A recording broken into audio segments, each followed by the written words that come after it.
isn't that just a sight for sore eyes? A Jaguar double pack. A Jaguar X Type double pack. In my humble opinion, a Jaguar just has to be green. It needs to be green. And even if you want to have a green Jaguar, you still got a choice. The one on the left is Jaguar Racing Green, color code HGZ. The one on the right is a darker green made by Jaguar, and it's a color code HGD. Well, the one on the right is a future project and a half. It drives like a rocket, but it hasn't got a reverse gear. But I knew it when I bought it. It was cheap, so I'm lucky to have it. That one was sold to me by one of those crooks in Sydney. It's a very good chance you meet one of those crooks when you buy a second-hand car in Sydney. It was sold to me as in perfect condition, all around technically and everything. And you just can't drive too fast in Sydney, so when I test drove it, obviously couldn't reach a speed of 85, and only at speeds above 85 you notice it was shaking all over the place.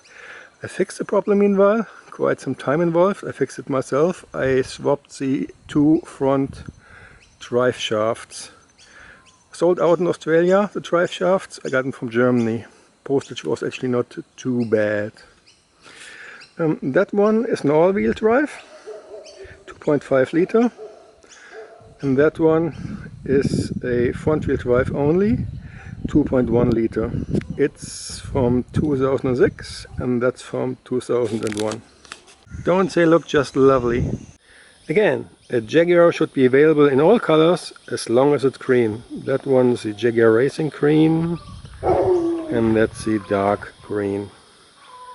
But the next problem was misfiring, something like every 2 seconds a misfiring, every 5 seconds.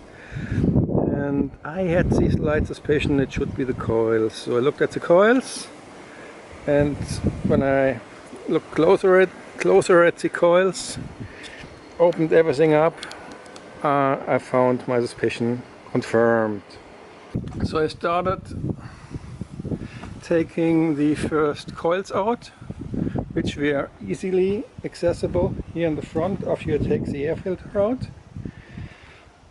And yeah, you wouldn't believe it. The problem was it's a total fail design by Jaguar to start with. Look at this, it's a bathtub. If the water falls in here, there is no way for the water to flow out. It stands here. And those attempts of sealing by Jaguar, a little bit of metal ring on there, that corroded over time utterly. These are the bits and pieces which I hammered off. And if you do that as well, be very, very careful that you don't damage that lid here. Ooh, you don't want to have it in there. So I just put it on there. And yeah, before I hammered it off, it really didn't look much better at all.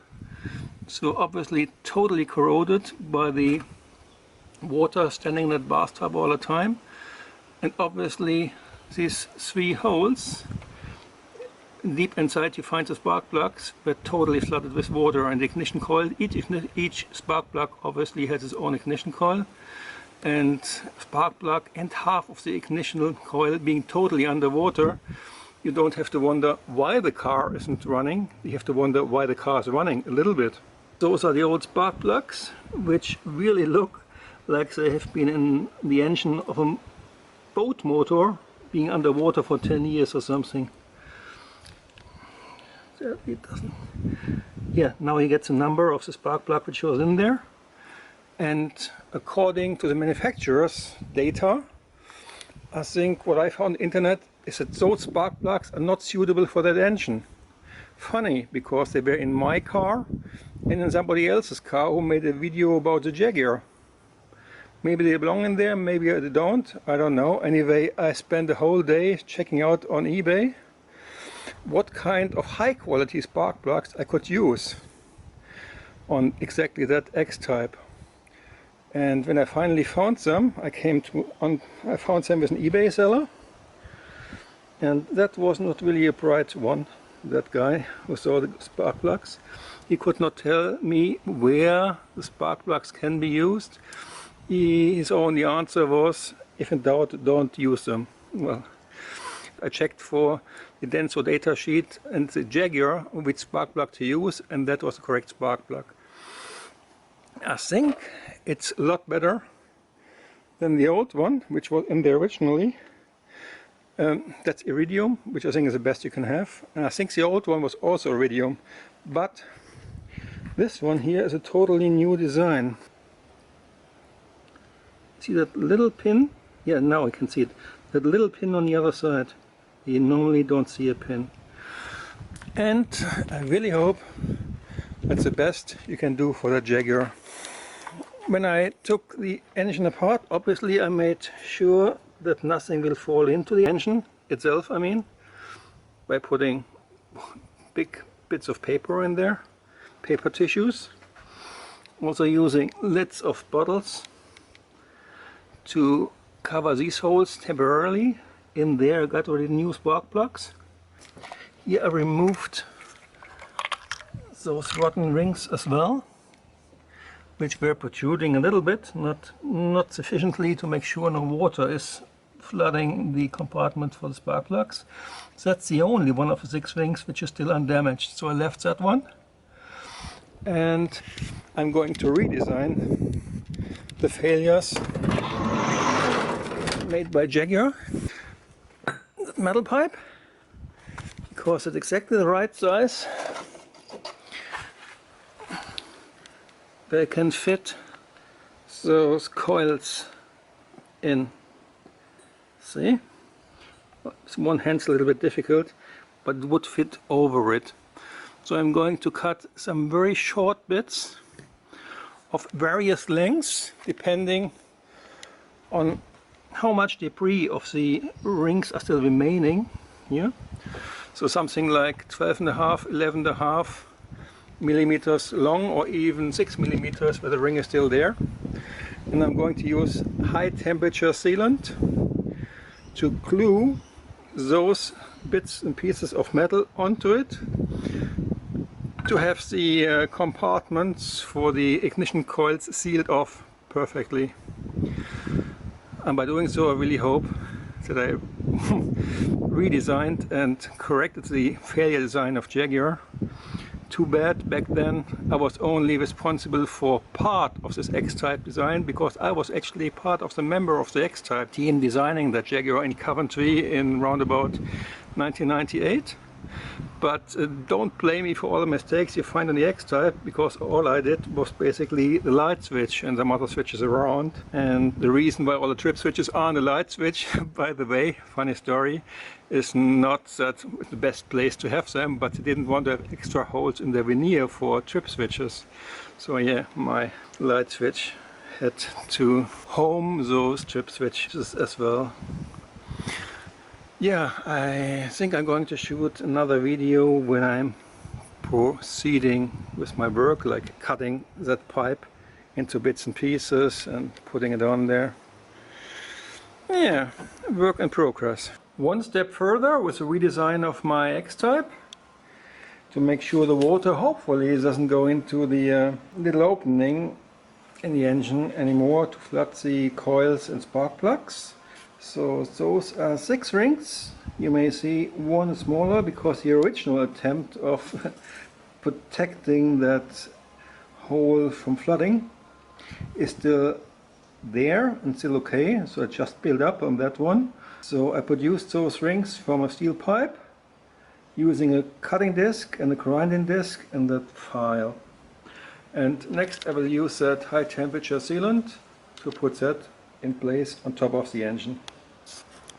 Okay, I can assure you it's not ketchup, it's that high temperature silicon gasket maker. It's good up to 343 degrees Celsius. I hope that's doing the trick.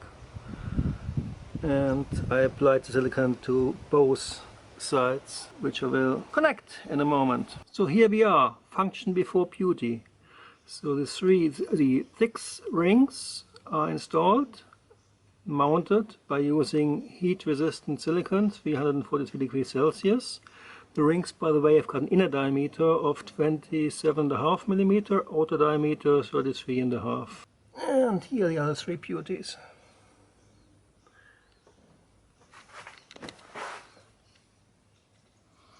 The last one, as mentioned before, is the only one where the original ring, which was way too low in my opinion, was still in proper condition, so I just mounted a shorter ring on top.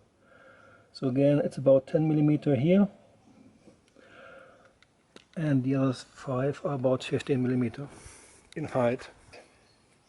Yeah, you might notice a little bit of plastic on top of the firewall is gone.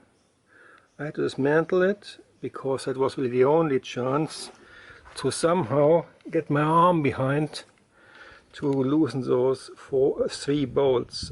2 of those bolts have the function to hold that cable in position, 1 and 2, and the 3 bolt on the back of the air intake is going here to fixate the air intake itself. And that's one of the 6 coils, because each of the spark plugs has its own coil, and with a nice new ring on top, it fits perfectly. You have to be careful because it's just on the maximum outer diameter, that ring which I've chosen. You see, it sits perfectly, and I would say it's pretty tight. You can hear it if I pull it out again. Oh, should stop talking. Plop. Again. Plop. Another note. To apply that heat resistant silicone, I used my fingers, obviously not my fingers directly, but I used to protect my fingers a silicone glove. So applying it inside and outside, and also to make sure I don't have excess material sticking in here in the tight corners, which at the end of the day would prevent me from putting the coil into position, because it's a rubber, doesn't have a space to go anywhere. It wouldn't sit there perfectly. So to make sure I don't have excess material sticking in the corners, I used Q-tips. That stuff which you use in your ears. I think it's not the English term Q-tips, it's cotton ball tips. Meanwhile, I properly mounted all the coils into their ignition coils. Obviously adding all the bolts, 1 bolt per ignition coil. And what I also did, if you compare this picture with the picture I've taken before, I put insulation tape around those wires going off from the harness to the connectors. Again, the insulation tape. It's quite important, especially in this area, because the engine obviously is pretty hot.